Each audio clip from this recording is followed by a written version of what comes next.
তো দাগি দর্শকদের মনে দাগ কেটে দিয়েছে। ২.৫ ঘন্টা আসলে চোখের পলকেই কেটে গেছে। মিশু ভাইয়ের জন্য আমার খুব মায়া হচ্ছিল আসলে। আমি এখন পর্যন্ত ঈদের ২ টা মুভি দেখেছি। একটা চক্কর, একটা দাগি দেখলাম। খুবই ভালো লেগেছে। আমার এক্সপেরিয়েন্স খুবই ভালো। ইভেন মিশু ভাইয়ের জন্য আমার খুব মায়া হচ্ছিল আসলে।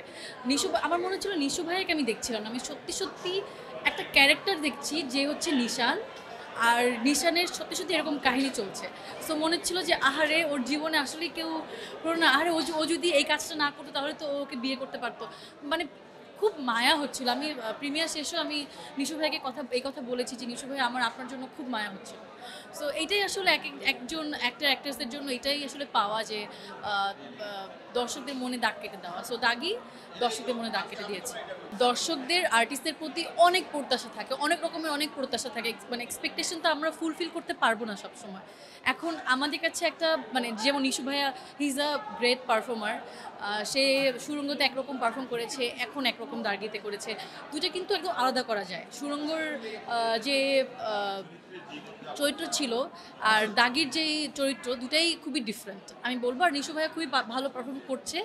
আর সামনেও আমার মনে হয় যে পারফর্মারদের তো আসলে যেরকম ক্যারেক্টারই দেওয়া হয় না কেন তারা নিজেদেরকে ওইভাবে মোল্ড করে ফেলে, ওই ক্যারেক্টারে নিজেদেরকে মানিয়ে ফেলে। সো ওইটাই দর্শকদের আশা করছি, দর্শকদের প্রত্যাশা সে ফুলফিল করবে, এটাই। বান্ডেল থাকলে প্রতি সিনেমানিতে টাকা বাঁচবে। বিকাশ সেনমানি বান্ডিল কিনে জিতুন প্রতি লেনদেনে।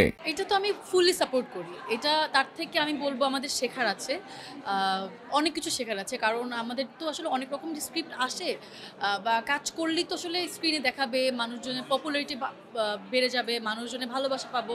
সেটা যেই কাজ করি না কেন মানুষ কিন্তু অ্যাপ্রিসিয়েট করবে।